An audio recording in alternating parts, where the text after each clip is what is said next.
சாரலுக்கும் கொடைக்கானல் தூரலுக்கும் இல்லாத சுகம் உந்தன் வார்த்தையோ. நாடோடி மன்னனுக்கும் ராஜராஜ சோழனுக்கும் உண்டான வீரம் உண்டு வீரமோ.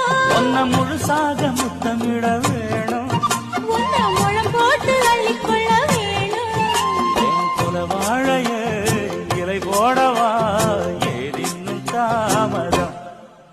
அடி நீ நான் பொண்ணு